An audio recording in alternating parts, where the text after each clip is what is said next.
Suite à la fuite de documents classés secrets du Pentagone et relayés par le journal Daily Mail, certaines rumeurs tendraient à faire croire que des éléments du groupe Wagner sont actuellement en Haïti.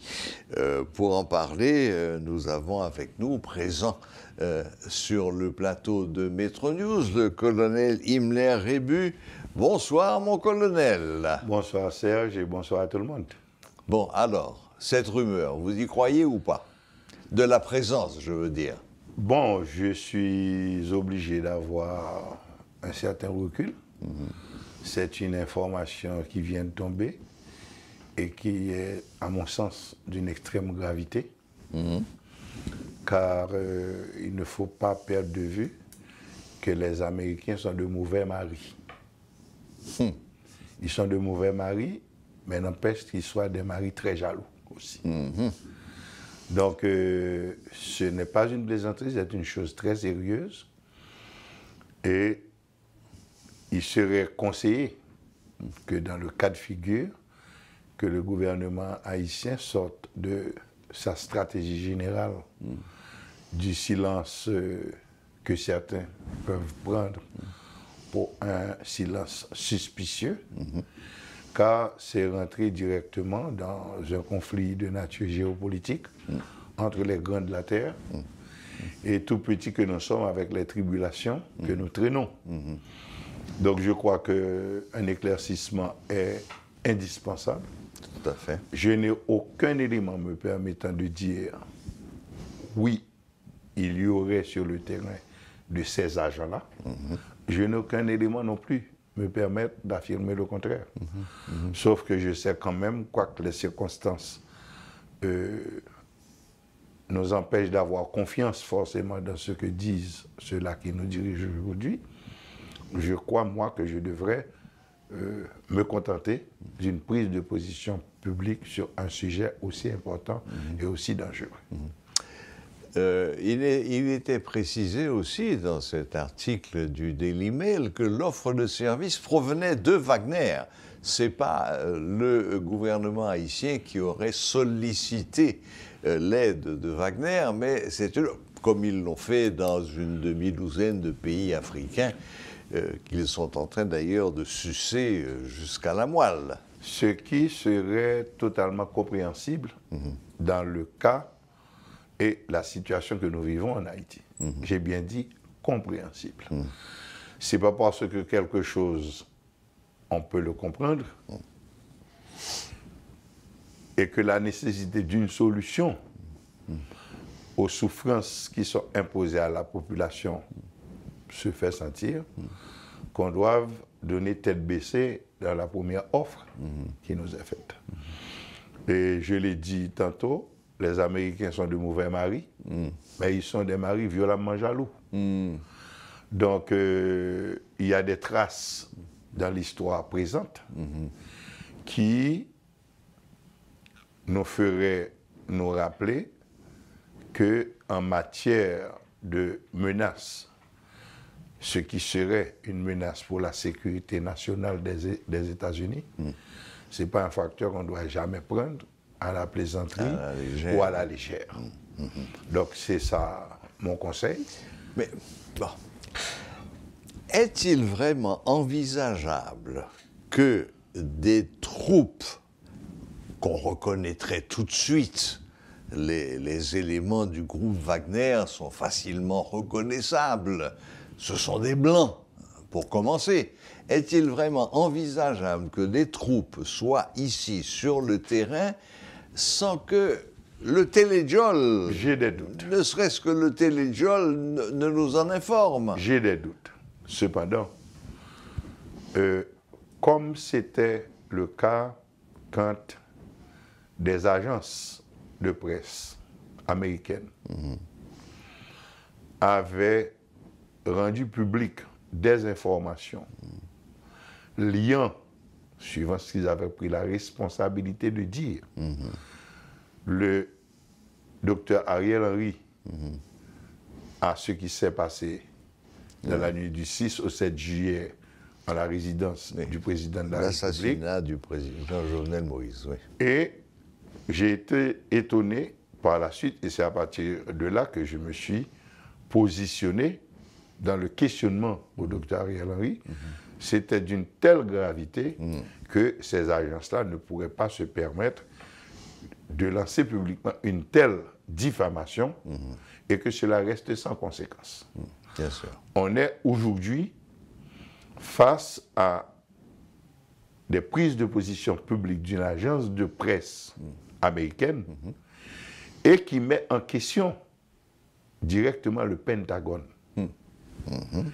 Et suivant les informations qui ont suivi, le Pentagone n'a pas, en plus de n'avoir pas contesté, aurait reconnu une fuite qui les mettrait maintenant en situation d'enquêter pour savoir comment cela est arrivé. En effet, ils ont... Cela voudrait dire que le Pentagone accepte que ces informations-là, vraies ou non, existent, proviendraient de leur propre structure de renseignement.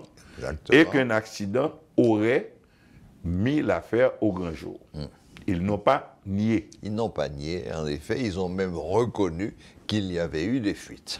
Donc cela veut dire que si dans les papiers du Pentagone, il y a une possibilité d'analyser, d'envisager une probable présence de Wagner en Haïti, moi je crois que le gouvernement haïtien, en tout cas ceux-là qui sont en position de gouvernement, ne devraient pas traiter cette question à la légère et ne devraient pas se contenter du silence qui peut être interprété ultérieurement comme étant un silence complice.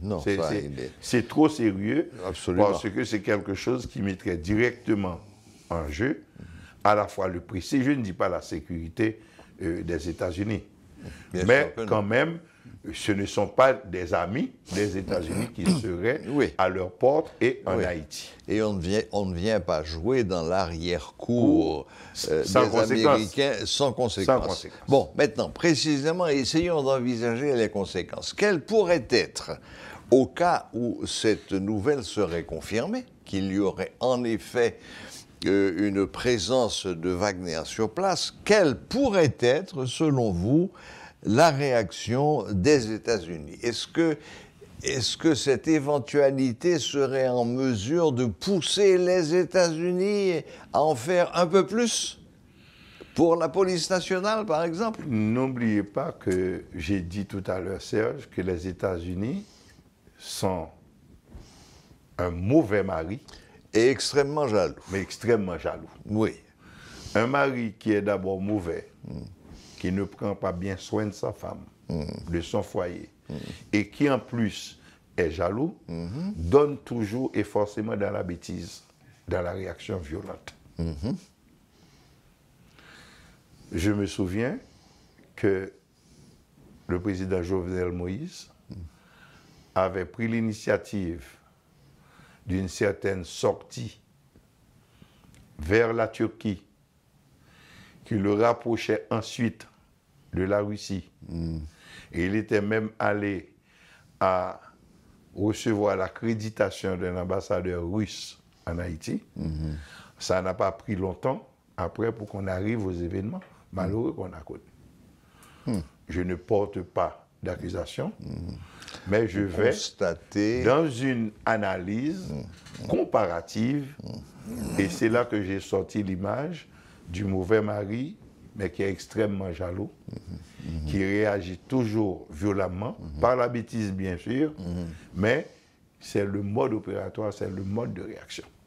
D'autant que la situation haïtienne, quoi qu'on dise, quoi qu'on pense, met les États-Unis dans une situation d'embarras public. Nous devons reconnaître que le docteur Ariel Henry, qui est là, qui ne peut pas donner les résultats attendus, est quand même le produit d'une décision de l'international. Il y a des gens qui diraient avec beaucoup d'intelligence qu'il a été choisi par le président Jovenel Moïse, oui, mais il n'a pas été encore placé en poste suivant les règles de l'administration publique haïtienne par le président Jovenel Moïse. Donc, il y a eu une opération du Saint-Esprit qui a fait qu'on l'a substitué au docteur Claude Joseph, qui était le premier ministre démissionnaire et qui restait premier ministre jusqu'à l'instant où son remplaçant aurait pris officiellement charge, ce qui n'était pas le cas. Donc, il y a beaucoup de sensibilité sur la question, mais au-delà de tout ceci, il y a la souffrance de la population haïtienne. La nécessité. Il y a beaucoup de gens qui vont vous dire, ah oui, mais autant que Wagner vienne, sans peser les conséquences d'une telle approche et sur d'autres tribulations beaucoup plus dures que nous serions amenés à endurer. Mais là encore, il appartient aux États-Unis, qui se trouvent dans un plein scandale, d'abord de fuite de documents classés au niveau du Pentagone, ce n'est pas une petite affaire, et qui devront de toute façon réagir. Et je crois que la pire position qu'on puisse occuper dans un paysage politique, c'est de devenir un obstacle. Et je crois que le docteur Ariel Henry, par action ou par omission, a beaucoup travaillé pour devenir un obstacle, pour être un obstacle. Aujourd'hui, qu'il le veuille ou non, tous les malheurs de la République lui tombent sur le dos. Lui sont reprochés. Lui sont reprochés. Et c'est à lui de trouver la bonne porte, pour trouver enfin la bonne parole, pour trouver une entente avec les secteurs politiques pour nous sortir de cette crise. Une dernière question, colonel Rébut, car malheureusement le temps nous fait un petit peu la guerre. Est-ce qu'on pourrait envisager un affrontement direct entre des commandos américains et des commandos Wagner ici sur le territoire national? Non, les Américains, et comme tout bon militaire, agissent dans les situations de potentiel conflit toujours par anticipation. Ils ne vont pas directement à la guerre, d'autant qu'ils n'ont pas intérêt dans la confrontation. Vous voyez même, dans le débat de ce qui se passe entre la Russie et l'Ukraine, vous avez vu la quantité de précautions qu'ils prennent sur le plan diplomatique. Les Américains, la première option des Américains n'est pas toujours la confrontation. C'est toujours la soustraction. C'est-à-dire que enlever le problème. Oui, mais là, le premier pas a quand même été fait par le groupe Wagner et ils sont venus, entre guillemets, jouer dans le jardin des États-Unis. Ce qui est totalement compréhensible. Oui, mais c'est quand même une agression. C'est totalement compréhensible quand on se projette sur le plan de la géopolitique. C'est totalement compréhensible. Il n'y a rien d'incompréhensible là. Je ne vais pas dire qu'il n'y a rien d'anormal. Agression quand même. Mais c'est totalement... C'est une provocation. Voilà. Et il n'est pas toujours bon de répondre à sang chaud quand vous êtes face à une provocation. Et je sais, j'ai confiance dans les méthodes américaines sur ce genre de sujet-là. Ils vont agir pour empêcher que le problème devienne un problème. Oui. Parce qu'ils n'ont pas intérêt non plus dans la confrontation. Personne n'a émis d'hypothèse concernant le nombre qu'il y aurait. Mais ça ne peut être au mieux que quelques dizaines. Il ne peut pas y avoir quelques centaines de troupes Wagner sur place en Haïti sans que la population tout entière... Non, il peut y avoir... n'en soit informée. Non, écoutez, dans ce genre de situation-là, vous pouvez avoir des structures souterraines, oui. Invisibles de la population haïtienne? Non, vous pouvez avoir des structures souterraines. Vous pouvez avoir des structures souterraines, c'est totalement possible en matière d'opération. Les infiltrations. Le principe de l'infiltration d'un espace tel que celui d'Haïti, c'est un principe de base, c'est un fait. Maintenant, je suis sûr qu'on n'a pas des éléments proactifs, ni non plus actifs dans un cadre opérationnel actuellement sur le terrain. Mais les guerres se préparent toujours en silence. Je ne jurerai pas pour dire qu'il y a que ça n'existe pas du tout, tout comme nous n'avons aucune évidence. Absolument. D'accord.